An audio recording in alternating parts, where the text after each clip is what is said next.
and we have to really escalate the noise we make so that we'll be heard.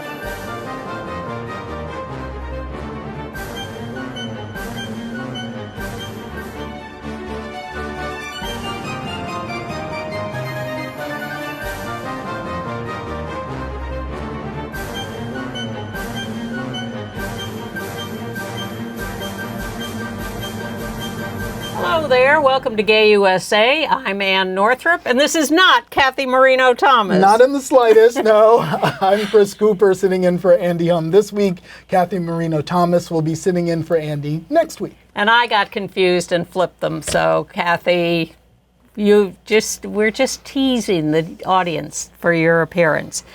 We have a lot of news this week, but we're sort of all over the place. So we have sort of arbitrarily decided to lead with the fact that the Federal Office of Personnel Management is telling employers in the federal government to encourage their employees to assert their right to religious freedom and proselytizing in the office.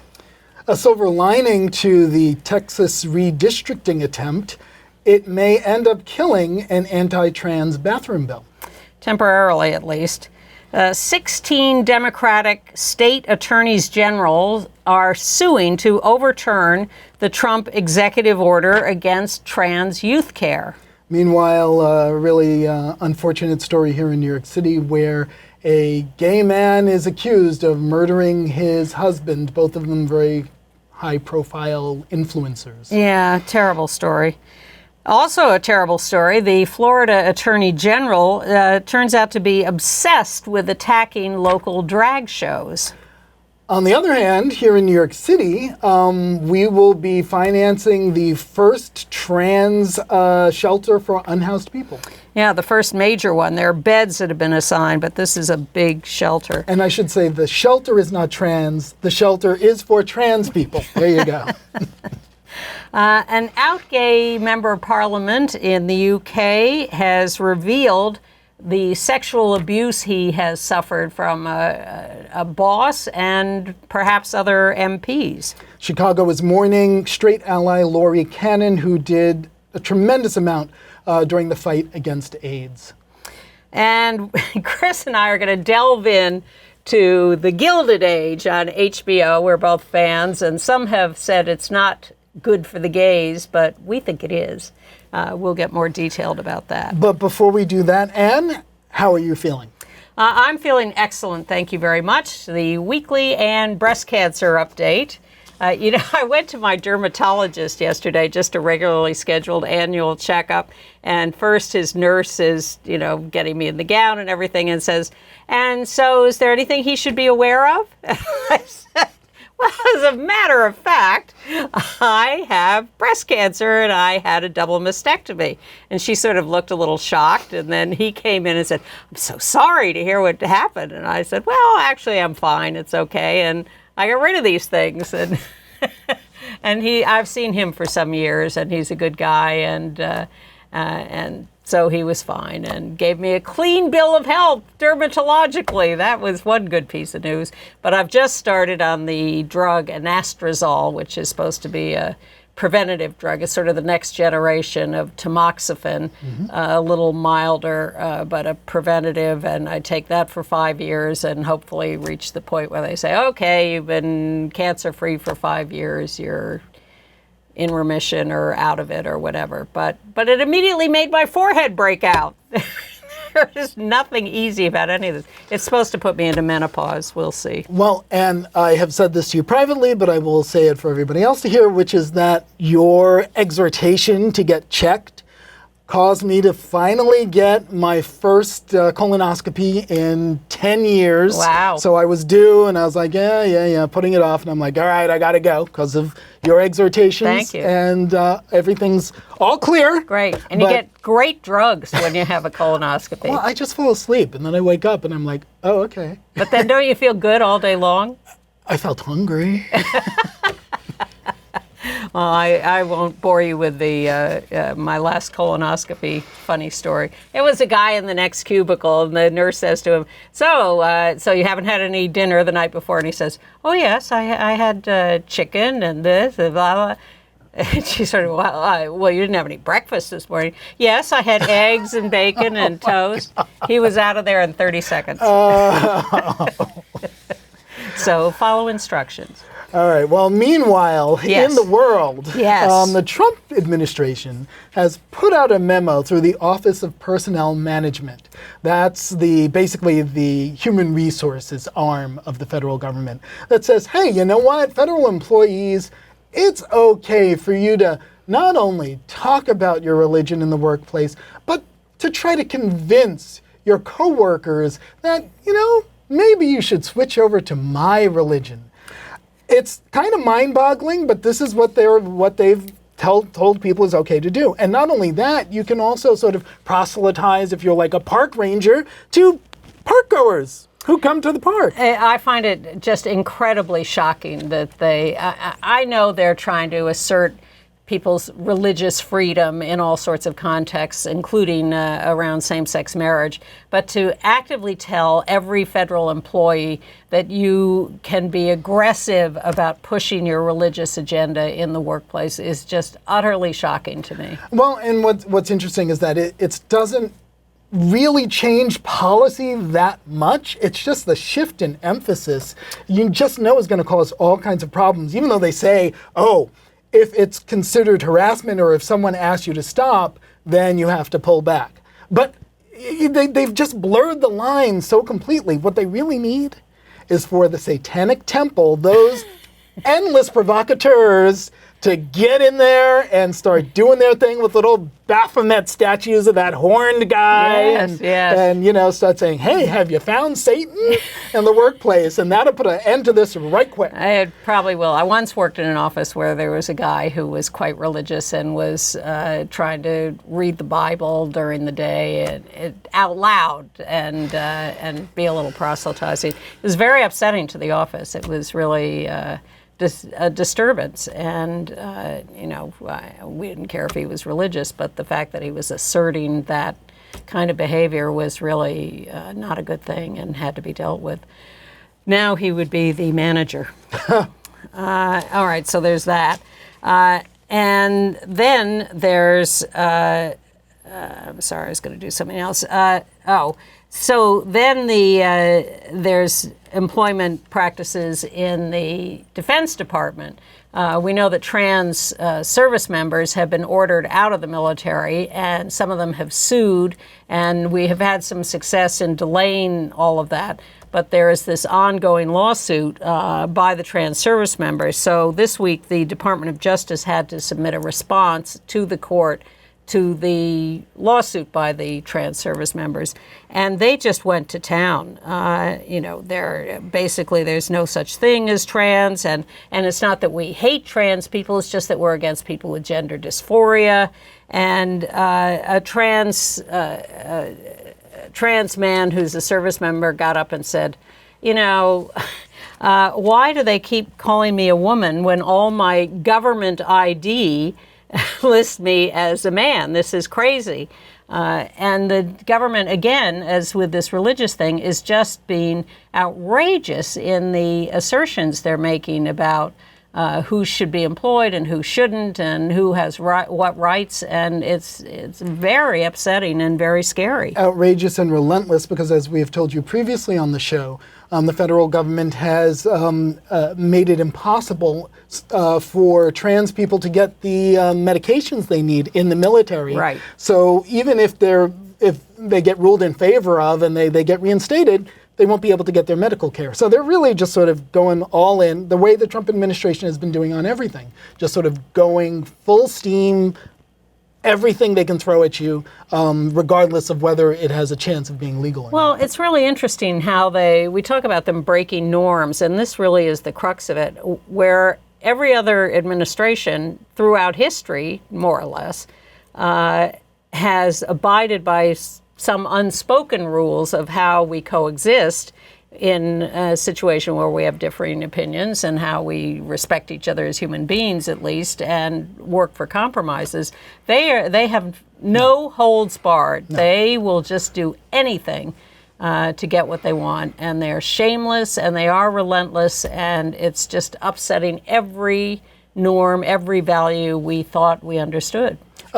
And this is probably as good a time as any for me to throw in something that I hope the Chiron is ready for this, which is that last time I was here, I talked about how basically the norms are broken. The USA we knew is gone.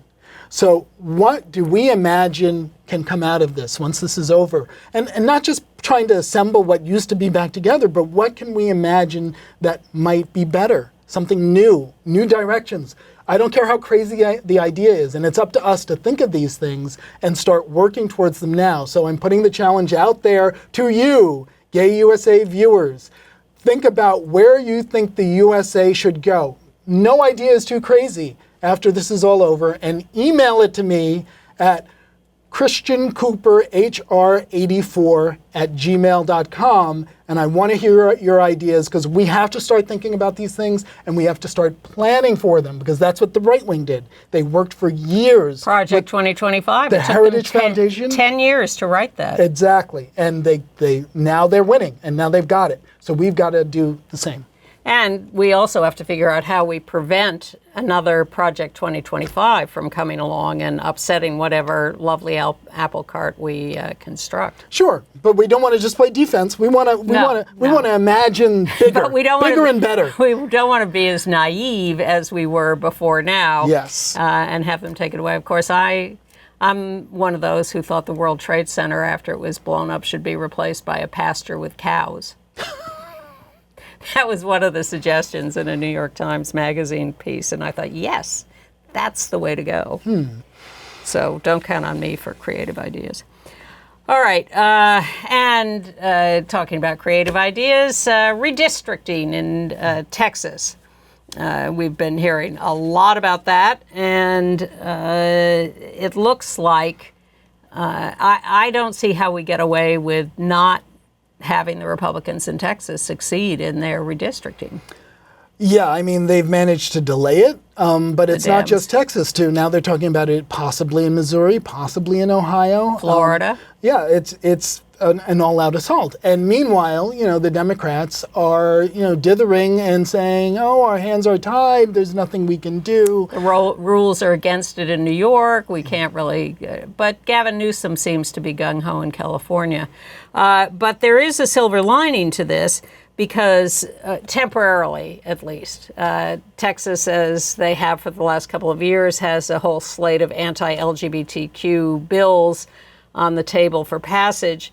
And one of them is an anti-trans bathroom bill, and that has been delayed. They cannot pass any bill as long as they don't have a quorum. And the whole point is the Democrats have left the state to deprive the Republicans of a quorum, which evidently has to be more than just 50%, or the Republicans could be proceeding. So that has been stalled for the moment. Well, and the flip side of that is that if that redistricting does occur, it's likely to cost a lesbian her seat, which is Representative Julie Johnson. Yeah. She represents the 32nd Congressional District, obviously out. It's currently a 68% Democratic district, but it would switch with redistricting to a 60% Republican district. I heard a breakdown this week of the population of Texas. More than half the state is non-white, and of course a large percentage are Democrats. So what the Republicans want is for 25% of the population, Republican white men basically, to have 75% of the congressional seats. That's the formula they're going for. Listen, you wouldn't know it from their representation, but Texas is pretty much a purple state. If it's not a purple state now, it's about to become a purple state. Well, that's what they're fighting against. Yep. That's what they're trying to get around with this redistricting. All right. There is some pushback from Democratic state attorneys general across the country on another point. 16 of them, state attorneys general, including the District of Columbia, are suing the federal government for unlawful executive orders forbidding trans care for youth, while in their states it's allowed. There's nothing criminal about providing trans care. It's just these peremptory executive orders off the top of Trump's head and other people in his administration. And these executive orders, and the Republicans complained about Democrats issuing executive orders, but they were nothing about as far as these go. And he really is acting like a king. Whatever idea crosses his mind, he just issues an executive order, even if it is illegal, unconstitutional. He just issues it, and then he bullies people into following it. Well, the frightening thing is the number of people who capitulate and Yes. preemptorily conform. Peremptorily, yes. Thank you. Because he is willing to cancel all Yep. federal funding to a state Yep. if they do not follow any particular executive order. Well, the latest was that no FEMA grants for any city or state that organizes some sort of resistance to Israeli government policy. What do FEMA grants have to do with that? Nothing. He's the king. Well, yeah. Anyway, so just to put this in context, this executive order on trans youth care that Trump signed was one of the first executive orders he did when he got into office. Yes. So, think about all the problems this country has, all the things people actually care about, and the tiny percent of the population that trans youth represent. And that's what he went straight for because he knows he can demonize them. Yes, that's how he plans to stay in office or stay in power or keep the Congress on his side by taking these Kristi Noem or Nancy Mace say that they're scapegoats. Trans people in this country are scapegoats for Donald Trump. So some of the effects of this executive order are that Children's Hospital in Los Angeles, one of the nation's largest and most prominent to serve trans kids, shuttered its gender-affirming care. Other institutions, Phoenix Children's Hospital in Arizona, Stanford Medicine, Denver Health, University of Chicago, University of Pennsylvania, and Children's National Hospital in Washington, D.C. And all because of these bullying threats. Yeah. They may go to court against all this, which they are, but meanwhile, it's these overwhelming threats that are succeeding in getting all these people to back down. But there is some good news, several instances of good news.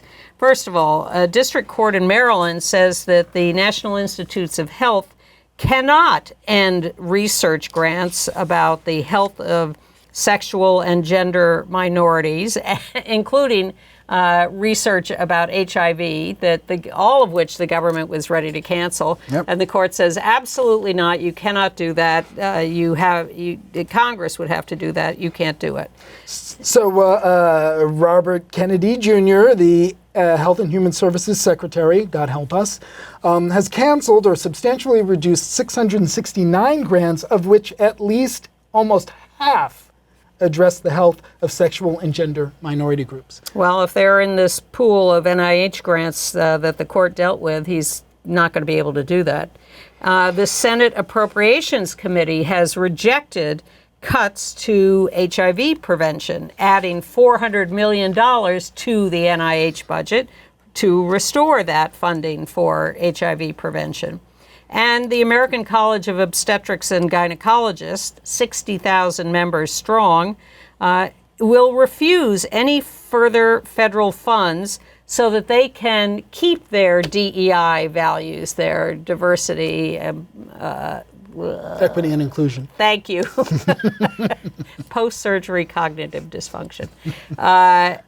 They're saying, fine, don't give us the money. Well, our values are more important to us. This is very similar to what Andy has been saying on this show for quite a while, which is that, for example, with Stonewall here in New York City, that, we don't need it to be a national monument because all it means is that they get their fingers into it and they make it not true to who and what it is. Exactly. I feel like we are like a boxer who's been punched against the ropes and is just sort of saying, stop hitting me.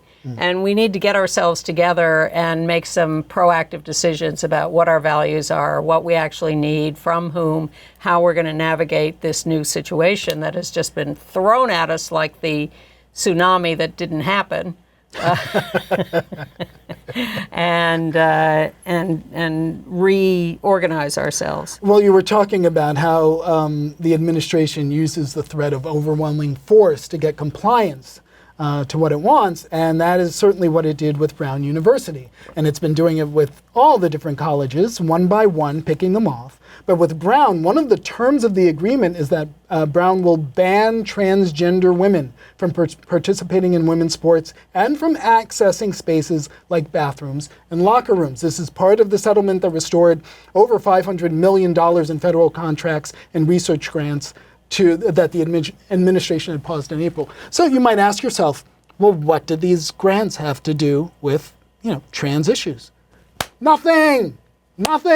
But they control that pool of funds, and they're using that as a wedge to get them to conform to their crazy Because ideas. it does get people to back down. And, when faced with a choice between supporting a few trans students, more than a few probably at Brown and other Northeast colleges and elsewhere, versus $500 million in research grants, you're in a pickle. Well, there's another alternative, which is fighting in the courts, which I'm happy to say my alma mater, Harvard, is still fighting, even though there were rumors swirling for a while that they were going to settle. At least for now, they're still fighting, and all of us alumni have been telling them to keep fighting.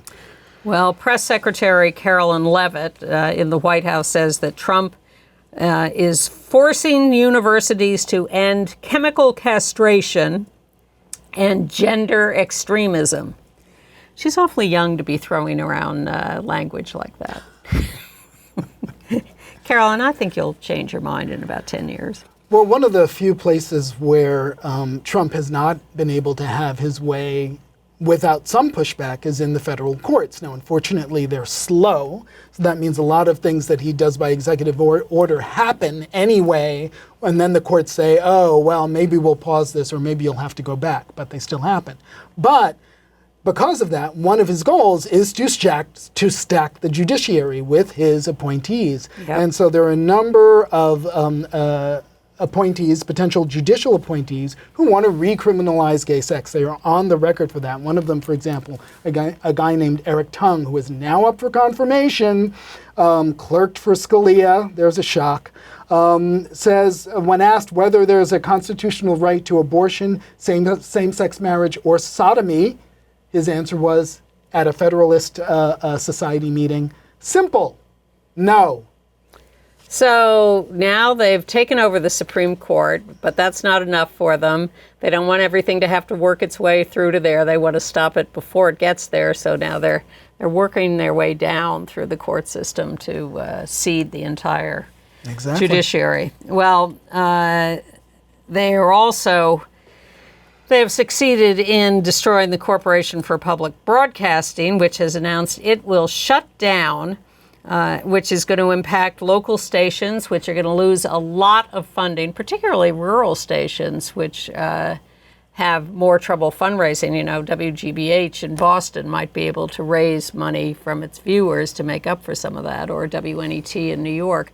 But this is really going to devastate public broadcasting. Well, and it's a little confusing because, I wasn't necessarily aware of, the sort of chain of command with public broadcasting, but the Corporation for Public Broadcasting, apparently its main purpose was to take federal dollars and distribute it to these various independent public stations. Right. And so once there's no federal dollars, there's basically no reason for them to exist. Yes. So that's why they're going away. Now, that doesn't mean that all the public stations are going away, but as you pointed out, the ones in rural areas who are more dependent on that federal distribution of money, they're the ones who are going to get hurt the most. Yeah. But you'll be very happy to know that Trump is considering a pardon for George Santos. No comment. Why?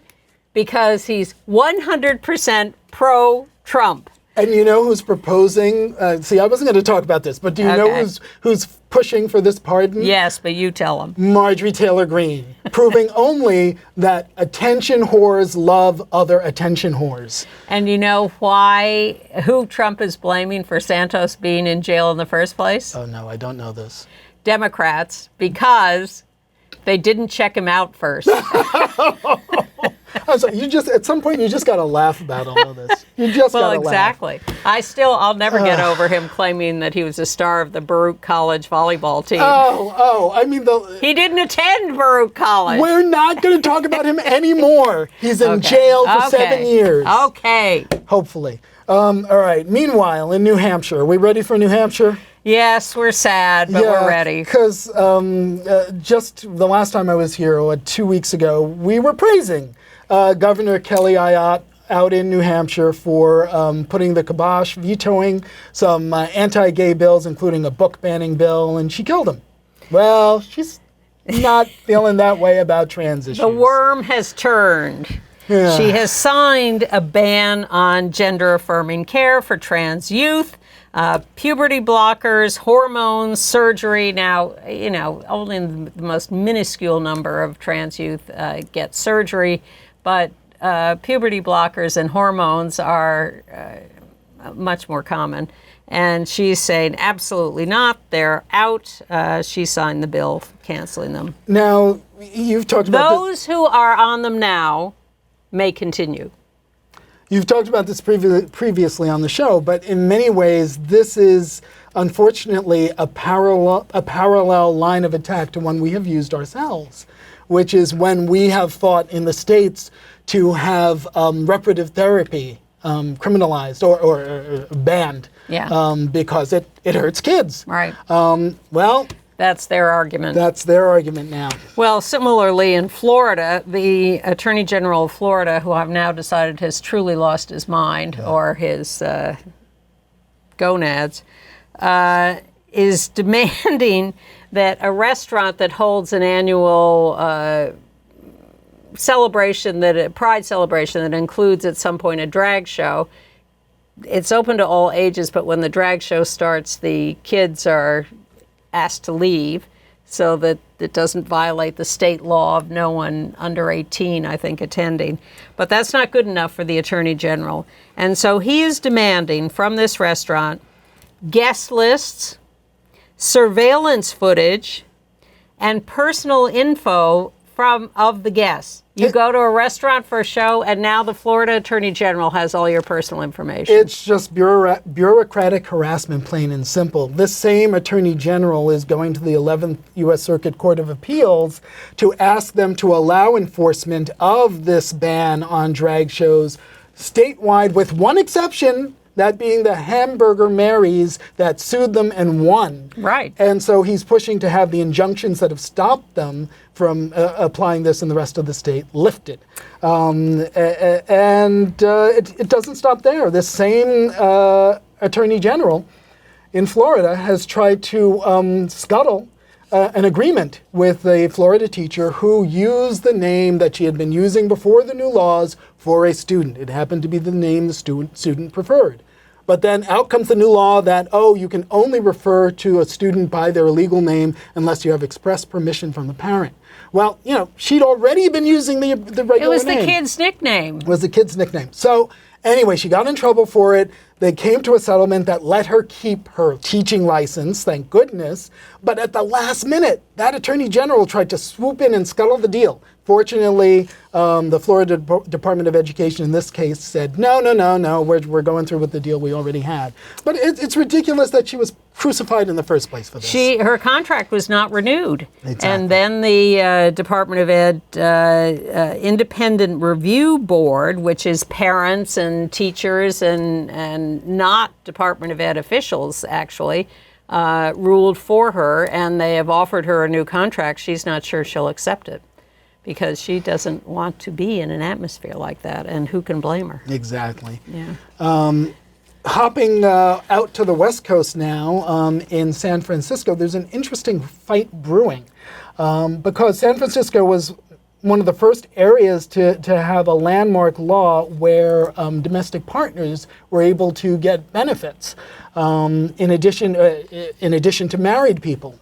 And now there's a gay supervisor, town supervisor, Matt Dorsey, who wants to repeal that, saying it's irrelevant now that there's same-sex marriage. Meanwhile, Tom Amiano, who was one of the supervisors crucial in getting that passed in the first place, is fighting back and saying, no, it should stay. So it's an interesting fight, simply because it's like, have things changed enough? It's a fight we were having 10 years ago or longer when same-sex marriage was being first fought for, because a number of locations, including New York City, had passed domestic partner benefits laws. And then when same-sex marriage was legalized, it was, well, do you make it all real, straight people, if they're living together, don't get benefits, so why should gay couples get benefits?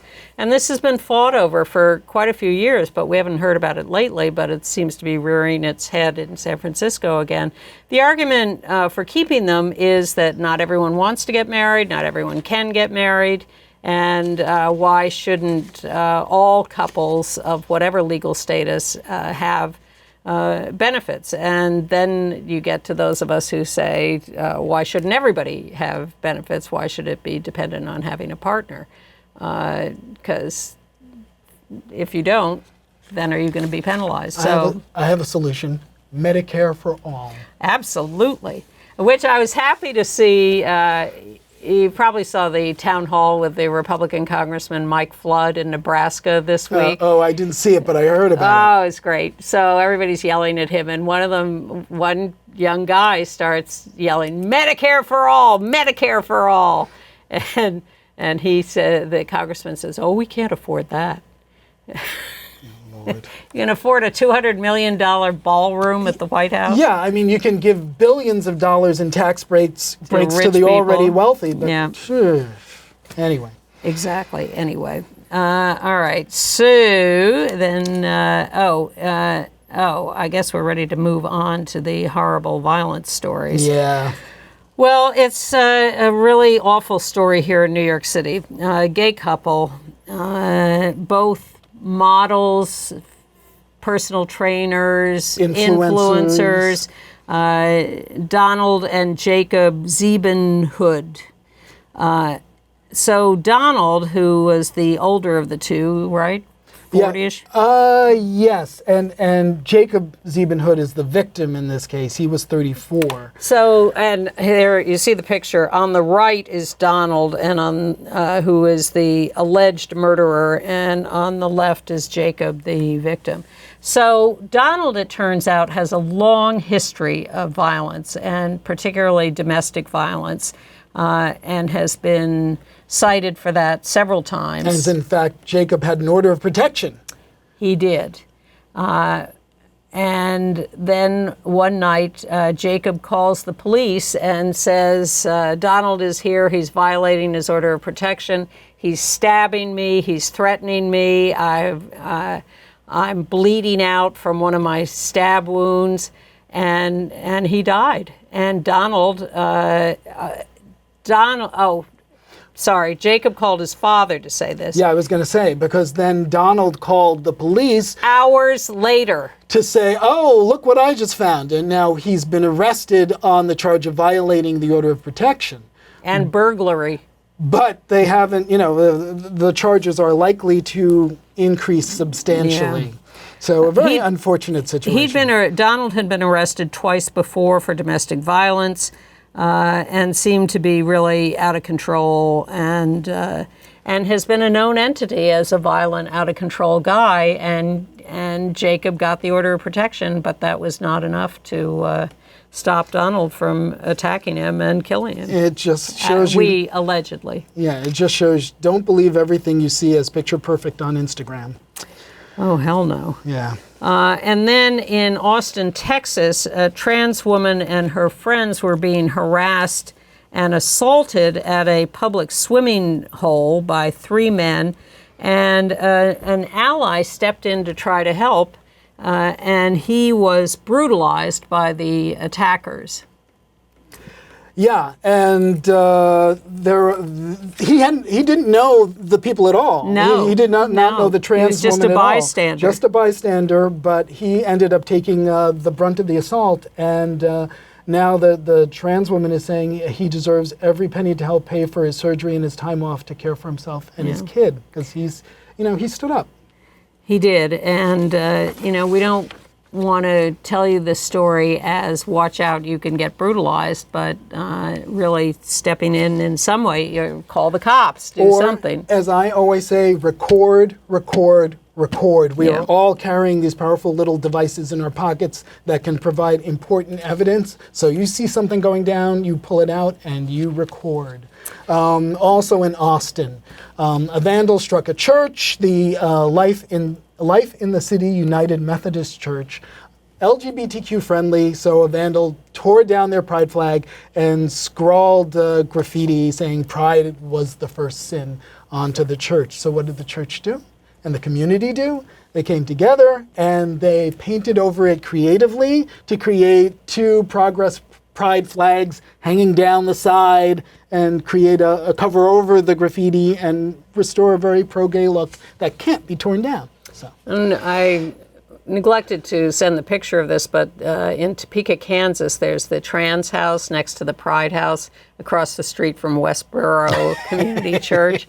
Very bold of our side to paint those houses. For those of you who don't recall, Westboro Baptist Church is notorious for disrupting funerals of people who have died with AIDS with the most awful comments. Well, except a bad guy got into the trans house and set it on fire and destroyed a lot of it, and bad story.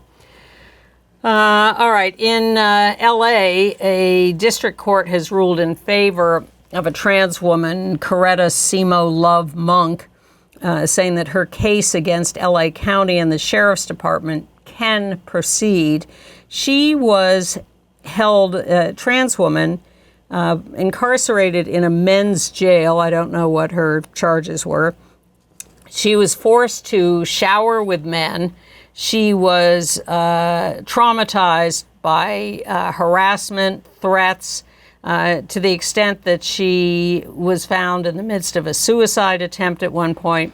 So she is suing the county and the Sheriff's Department in LA for what she suffered, and that evidently was adjudicated at the preliminary level about whether or not she could bring that suit, and the court says yes, she can. Meanwhile, the FBI has issued its annual crime report, and unfortunately, anti-gay, anti-trans violence remains among the top 3 most reported categories of hate crimes, violent crimes.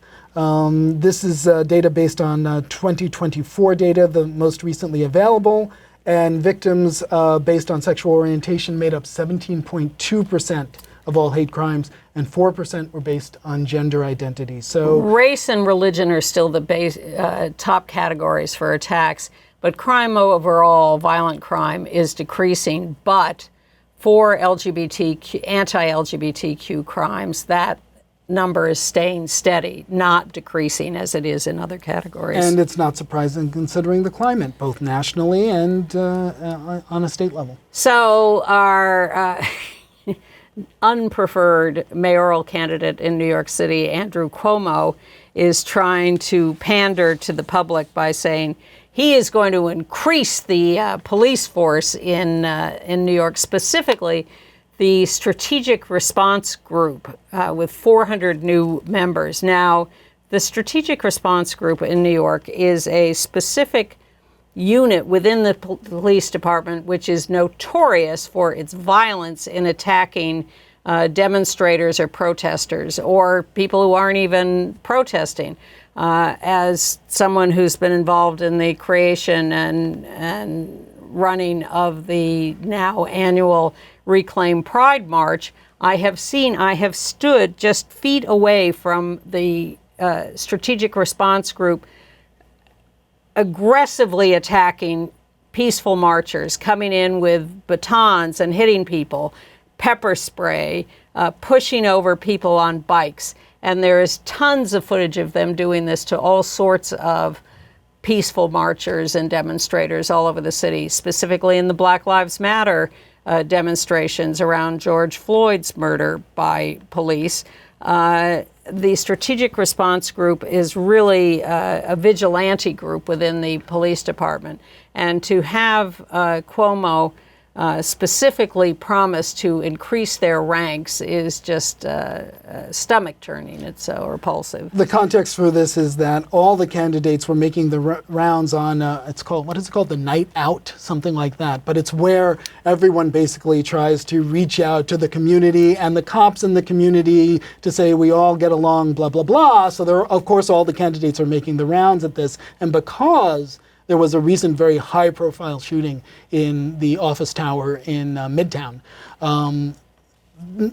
Security is high on everyone's mind, so They were all trying to position themselves as to how pro-police can we be.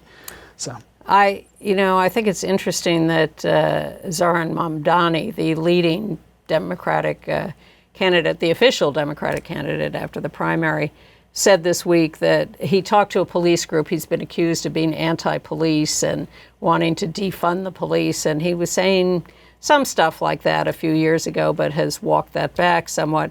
And he was saying to the police, I think you are called upon to do too much, and we should not be asking you to take care of all mental health problems in the city. And I will not ask you to take on those cases so much.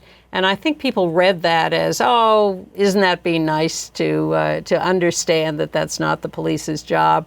And I thought to myself, very clever, because what he's really saying is, I don't trust the police to handle a sensitive situation of a mental health issue. Too many people with mental health issues have been killed by police or injured in situations where they just were too trigger happy too fast. Well, it's funny, the way I read that is he's talking about what defund the police is actually about. Defund the police is the stupidest name ever for that movement. It was never about taking away all the money from cops. It was about taking some money and moving it over to a group of people who could deal with the mental health issues in a nonviolent way. Yes. That's what defund the police is. Unfortunately, the name is so misleading and was so easy to caricature that it's become this albatross around the neck of anybody who believes that, oh yeah, maybe we should spend a little money on, getting some mental health treatment for people as opposed to just send in the cops. And that's not a panacea either, because we're talking about situations where people with mental health issues may be being violent, and you have to figure out how to strike a balance that will promote safety but not be too aggressive with the people with mental health issues. Exactly. Complicated, but again, Cuomo just pandering as easily as he can. And on a lower violence level, but just as annoying, LinkedIn has joined the social media companies, saying that it has removed misgendering and dead naming from its list of prohibited hateful language. You go right ahead, you misgender anyone you want, you engage in hateful language, we don't care. That's your free speech right. Facebook started doing that not long ago as well, and it's remarkable just how quickly everyone is retreating on social issues. But another piece of good news in New York City, the city will finance a shelter for homeless trans youth, as many as 150 of them, run by a local agency, LGBTQ agency, Destination Tomorrow. It's going to be located in Long Island City.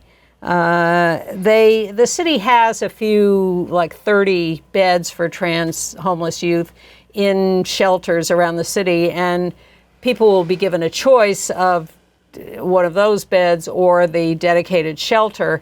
But this is a much bigger commitment from the city and desperately needed. As we know, like half of homeless teens in this city are LGBTQ. It will cost the city $65 million to run, or about a third of the cost of the new ballroom for the White House. I was just going to make that analogy. Okay. Well, are we ready to talk about a little bit about religion? Yes, in a positive way. Yes. There is a newly ordained Orthodox rabbi. His name is impossible for me to pronounce, but I will give it my best shot. Rabbi Tad Cleary. It's spelled T-A-D-H-G. I don't know what you do with those, but I'm going to say Tad Cleary. And Tad, if you're listening or you see this, please let us know if I mangled it. Anyway, he has been ordained. He is the first Orthodox rabbi to get ordained, openly gay Orthodox rabbi. And there is a little bit of a caveat because of the liberal stance of this Orthodox shul, he is not going to be recognized by a lot of the other rabbinical organizations. But still, it is a milestone. I think other Orthodox rabbis may have been ordained, but maybe before they came out or not when they were in the seminary. But this seminary is definitely doing it for the first time. And he was ordained by a seminary leader who 6 years ago had refused to ordain an out gay seminarian. So that is progress. Yeah, moving forward. Yeah, now we want to talk about a few people we lost this week. Michael Seltzer he was everywhere. He was the board co-chair of Lambda Legal. He was a founder of funders concerned about AIDS and funders for LGBTQ issues. He was a board chair of the New York City LGBTQ Community Center. He worked at the Ford Foundation. He wrote a book called Securing Your Organization's Future. And he was a teacher. He was just a community leader in areas of service, in areas of being a visionary about these organizations and what they could accomplish and the need for them. Very popular guy around town, beloved by all.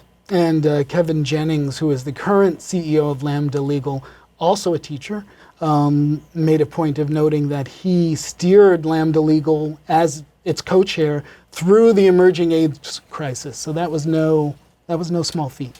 Meanwhile, Wallace Annenberg passed away at the age of 87, I want to say? 86. Sorry, 86. Lung cancer. And yes, she is of that famous publishing family. She's the daughter of Walter Annenberg, who was a great friend of the Reagans and many others of that ilk.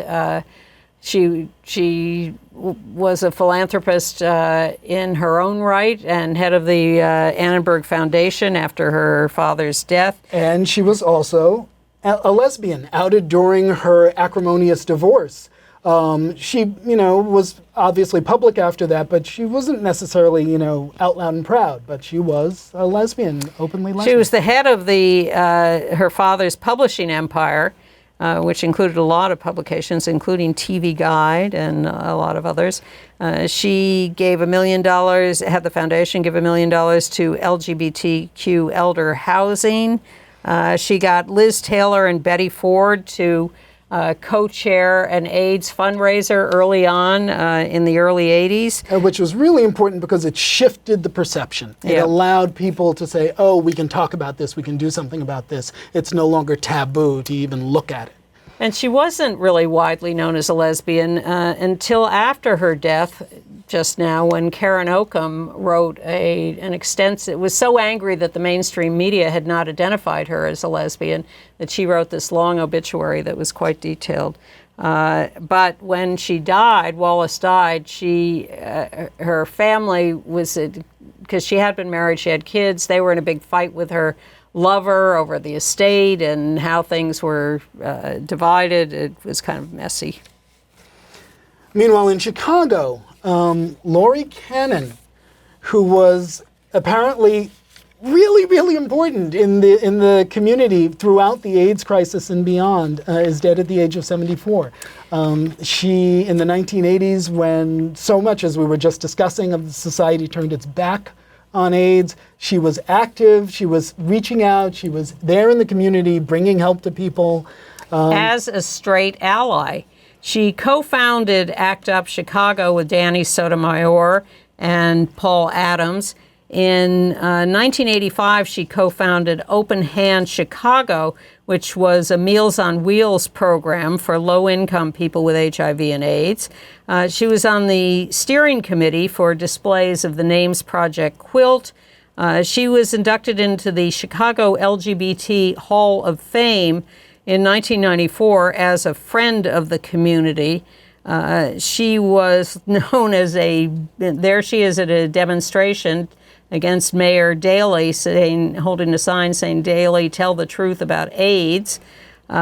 She was known as the Beacon in Red, and there you see her with her hair. Hard to imagine the community without her. She organized the meal deliveries because she was a former bus driver, but she got young HIV-positive community members to drive the meals around and use them as the eyes and ears of the epidemic in Chicago. She said, "I decided this was to be my life, and I made it my business to network with the spokesmodels in the community who were the movers and shakers. They accepted me. We volunteered together.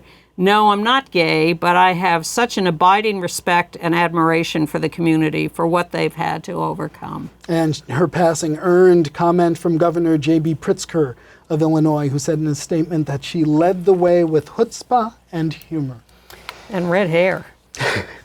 But how lovely to hear about her and all her work, and that she was honored in her lifetime. All right, we're... International? Yes.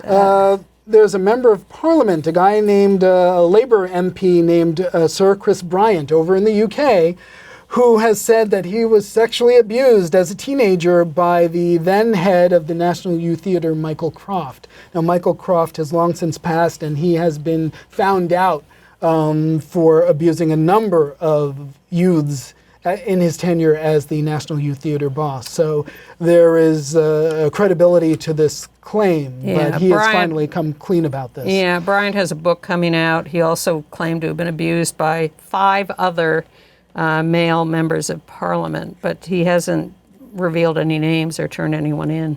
Also in the UK, King's College London is going to do a long-term study of 3,000 trans youth and teens, follow them in their physical and mental health over years. This is in some reaction to the CAST study, which on the one hand threw cold water on treating trans youth, but also said we don't have enough information. So the National Health Service in Britain is funding this study. The study is voluntary and observational, so participants will obviously volunteer, and they're not going to change anybody's treatment. They're just going to see what happens in the hopes of getting that data. We have to get moving or we won't be able to discuss the Gilded Age.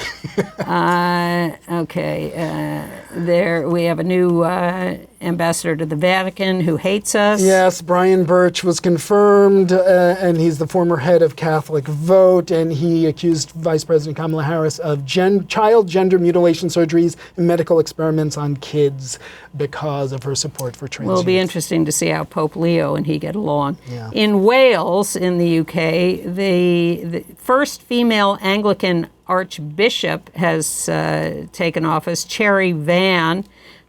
She talks about how she struggled in the closet for decades, but she has a partner, Wendy Diamond.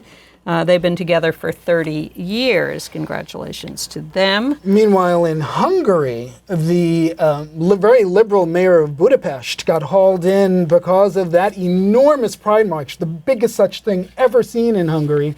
His name is Gergely Karácsony, and he got hauled into basically the country's equivalent of the FBI to explain himself. He's being accused of being the organizer of that huge event, and he's standing firm. And in case you're looking for a $30 million estate in the Cotswolds, Ellen and Portia have theirs on offer for sale. They've already moved into a new, more modern place. Still in the Cotswolds, and they're not leaving the UK, as we reported previously. All right. AIDS and health news. The UK and a gonorrhea vaccine? Yeah, it's what's happening is that because there's been a big surge in transmissions amongst gay and bisexual men, they are going to have what they're calling the first ever rollout of a gonorrhea vaccine in the UK to try to stem the transmission. And the Department of Health in New York says, watch out, Mpox is still around and tends to peak in the summer, not as much as when it was first discovered in 2022, but it is around. And of course, gay men are turning out to be the most vulnerable, especially if they're not vaccinated. But speaking of vaccines, HHS Secretary RFK Jr. is canceling $500 million in vaccine development because he doesn't like the type of vaccines that saved us from COVID. He says we can do better, there are better solutions. And an executive order from the White House says no federal funds will be used anymore for harm reduction for people with drug addiction. We can't be giving them clean needles or anything like that. Okay. Entertainment news? Yes. Jesus Christ, Superstar. I wish I had seen it. Big hit at the Hollywood Bowl this week, starring Cynthia Erivo as Jesus, Adam Lambert as Judas. They just performed it for 3 nights, but it was such a hit, I suspect it will show up elsewhere. Don't leave out Raul Esparza, better known as Rafael Barber, for those of you who watch Law & Order SVU. Not that I ever watched the show. But he is openly bisexual, and he sang the role of Pilate. My sister lives in LA. She saw it. She raved. We have 2 minutes left. Said it was amazing.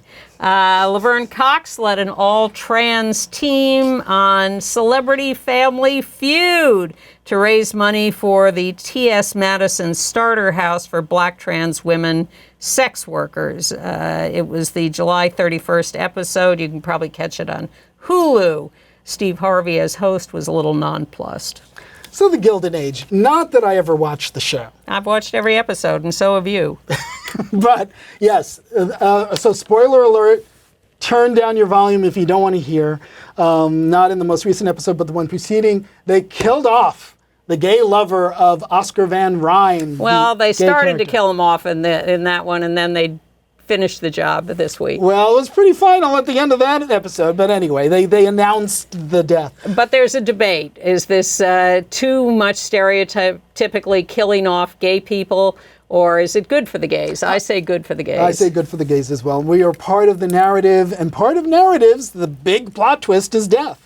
And they are not targeting only gay people. There are other characters who have died who are heterosexual on And the they've show. added a twist, which is that John left part of his estate to Oscar. Now Yes. Oscar has to deal with people saying, why'd he leave you the estate? Well, and that was the best moment in the episode that followed, because he is filled with rage and he's pouring it out on his family and his mother, who knows but doesn't want to know, and is saying, you can see her face saying, don't say 25 seconds. Christine Baranski. So wonderful job. we were going to show you Jinx Monsoon with Z-Way talking about how J.K. Rowling uses initials because she's really transing herself into male power.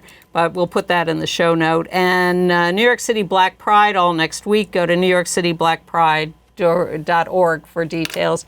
Thank you, Chris. My pleasure, Anne. Great to be here. Great to have you.